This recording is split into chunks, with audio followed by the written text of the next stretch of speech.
Bonjour. Quand on pense fable, nous pensons directement à notre génie français, Jean de La Fontaine. Celui-ci s'est inspiré d'Ésope pour ses travaux. Je vais vous le présenter donc avec son œuvre.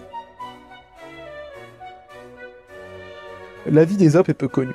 Certains biographes le font naître à la fin du 7e siècle avant notre ère ou bien au début du siècle suivant. Il est, selon la légende, la plus répandue, phrygien, donc étranger à la Grèce. Il aurait été un esclave, puis il fut affranchi avant de voyager en Lydie et à Babylone. Sa mort est assez cocasse. L'une des versions est que, lors d'un voyage à Delphes, il se moqua des habitants. La raison de ces railleries est que ceux-ci vivaient des offrandes du temple d'Apollon et non de leur travail. Vexés, les habitants glissèrent dans son sac une relique et l'accusèrent de vol. Il fut alors condamné à être lancé du haut d'une falaise. Bien évidemment, la vie d'Ésope est en grande partie légendaire, et peu de gens pensent qu'il s'agit de sa vraie vie. Les fables d'Ésope sont assez mystérieuses. En effet, toutes ne sont pas les siennes.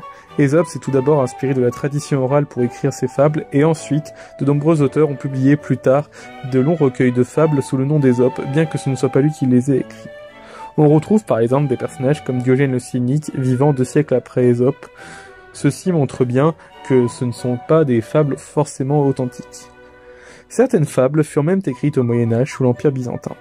Au total, on estime qu'il y a entre 250 et 500 fables publiées sous le nom d'Ésope selon les différentes sources antiques.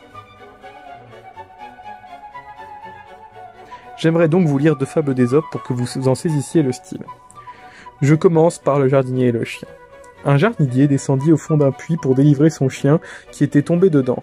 Pensant que son maître était venu pour l'enfoncer plus encore, le chien se retourna et le mordit. Tout à sa douleur, le jardinier se retira. Il dit « J'ai eu ce que je méritais.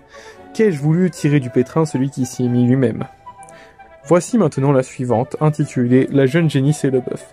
« Pauvre de toi » dit une génisse à un bœuf en le voyant travailler. Là-dessus vint une fête.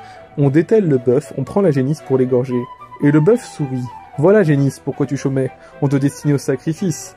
Il y a péril dans l'oisiveté. » Les fables d'Ésope sont généralement très courtes comme vous pouvez le constater. Elles ont toutes une morale, soit sous-entendue dans la première, soit explicitée par une phrase finale comme dans la deuxième. Les fables d'Ésope, comme dit plus tôt, ont eu un important succès dans l'Antiquité et de nombreux auteurs en ont écrit en son nom. De plus, bien plus tard, Jean de La Fontaine s'en est inspiré pour son recueil en réécrivant par exemple Le lion et le rat ou encore Le corbeau et le renard parmi tant d'autres. Par ailleurs, il est à noter que les fables d'Ésope furent les premières œuvres européennes à être importées au Japon au XVIe siècle. Ainsi, les fables d'Ésope sont un ouvrage majeur de la civilisation occidentale. La légende autour de l'auteur rajoute un peu plus de mystère à cette œuvre.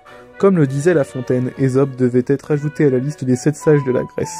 Je ne peux que vous recommander de lire les fables d'Ésope car il s'agit d'un ouvrage plein de bon sens et très agréable à lire.